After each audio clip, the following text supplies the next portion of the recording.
Hello welcome back. എല്ലാവർക്കും പുതിയൊരു വീഡിയോയിലേക്ക് സ്വാഗതം. നമ്മൾ ഇന്ന് വന്നിട്ടുള്ളത് നല്ലൊരു സ്വീറ്റ് കോൺ റെസിപ്പി ആയിട്ടാണ് കേട്ടോ. അപ്പോൾ ഒരു വെറൈറ്റി ആയിട്ടുള്ള റെസിപ്പി തന്നെയാണ്. അധികം പേർക്ക് അറിയാത്തൊരു കാര്യം തോന്നുന്നു ഇങ്ങനെ ചെയ്യുന്നത്. അപ്പോൾ എപ്പോഴും ഈ ഒരു രീതിയിൽ ചെയ്യുന്ന സമയത്ത് നല്ല ചൂടോടെ തന്നെ കഴിക്കാൻ ശ്രദ്ധിക്കുക. അപ്പോഴായിരിക്കും കൂടുതൽ ടേസ്റ്റി ആയിട്ടുണ്ടാവുക.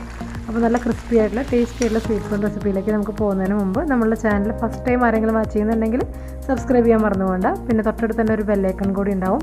അതിനകത്ത് ഓൾ സെലക്ട് ചെയ്യാന്നുണ്ടെങ്കിൽ അപ്പോൾ ഞാൻ വീഡിയോസ് ഇടുമ്പോഴാണെങ്കിലും നിങ്ങൾക്ക് നോട്ടിഫിക്കേഷൻസ് വരുന്നതായിരിക്കും കേട്ടോ. അപ്പോൾ മിസ് ചെയ്ത് തന്നെ എല്ലാ വീഡിയോസും കാണാനും പറ്റും. ഇന്നത്തെ വീഡിയോ നമുക്ക് എങ്ങനെ നോക്കിയാലോ.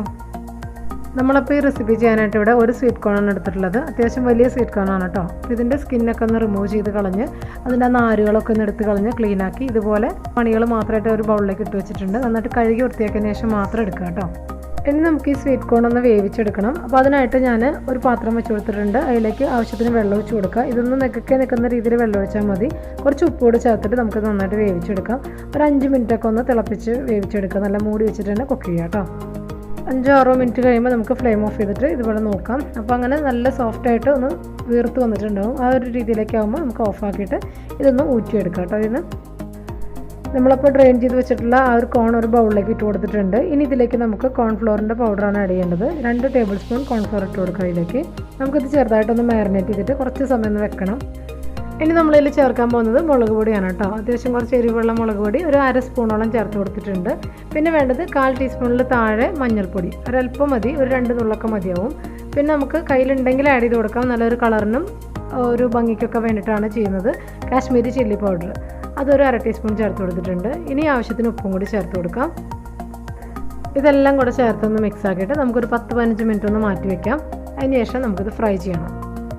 ഇനി ഒരു കടായി ഒന്ന് ചൂടാവാനായിട്ട് വെക്കുക. അതിലേക്ക് ആവശ്യത്തിന് ഓയിൽ ഒഴിച്ച് കൊടുക്കണം. ഓയിൽ നന്നായിട്ട് ചൂടായിട്ട് വരുന്ന സമയത്ത് ഇത് കുറച്ചായിട്ട് ഇട്ടിട്ട് നമുക്ക് ഫ്രൈ ചെയ്തിട്ടെടുക്കാം. 2-3 തവണകളായിട്ടൊക്കെ ഒന്ന് ഫ്രൈ ചെയ്യുക.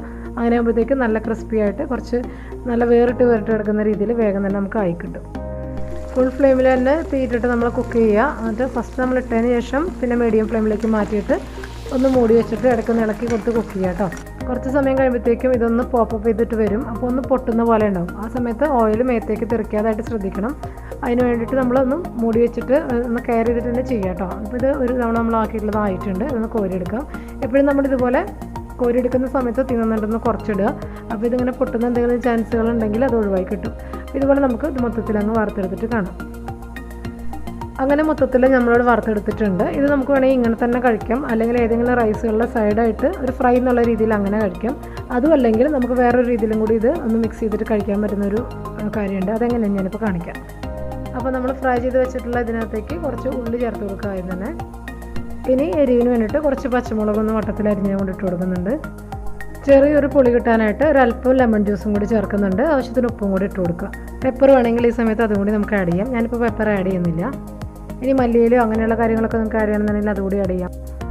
അപ്പോൾ ഇത്രയേ ഉള്ളൂ നമ്മൾ ഇന്നത്തെ റെസിപ്പി. വളരെ സിമ്പിളായിട്ട് ചെയ്യാൻ പറ്റുന്നൊരു കാര്യം കൂടിയല്ലേ. അപ്പോൾ എല്ലാവരും ഒന്ന് ട്രൈ ചെയ്ത് നോക്കിയിട്ട് ഫീഡ്ബാക്ക് പറയാൻ മറക്കരുത്. അടുത്തൊരു വീഡിയോയിൽ വീണ്ടും കാണാം.